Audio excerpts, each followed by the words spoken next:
As things start to heat up as we move closer to the start of summer, we're going to be talking a lot about the dew point and the humidity. And appropriately enough, that's exactly what our viewer question is today. This one comes from Matt in Morgantown, and he wants to know what the dew point is and if it's different than humidity. Well, both variables measure the moisture that is in the atmosphere, but they differ in what characteristic of that atmospheric moisture they calculate. We'll start with the dew point, and this is a little bit of a complicated definition, as the dew point is the temperature to which air must be cooled to become saturated. But you can think of it how it feels outside. When we see lower dew point readings, it feels very dry, but as that reading begins to rise to about 65 degrees or so, that's when we begin to really feel the weight of the air around us, and when you take a breath in, you can almost feel like you're breathing in a lot of moisture too.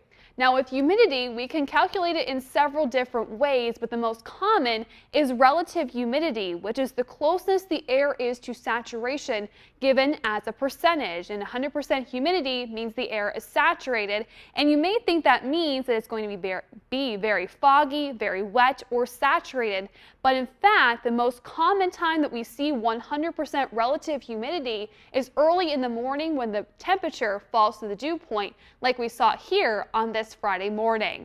So now you know. For 5 News, I'm meteorologist Jill Szwed.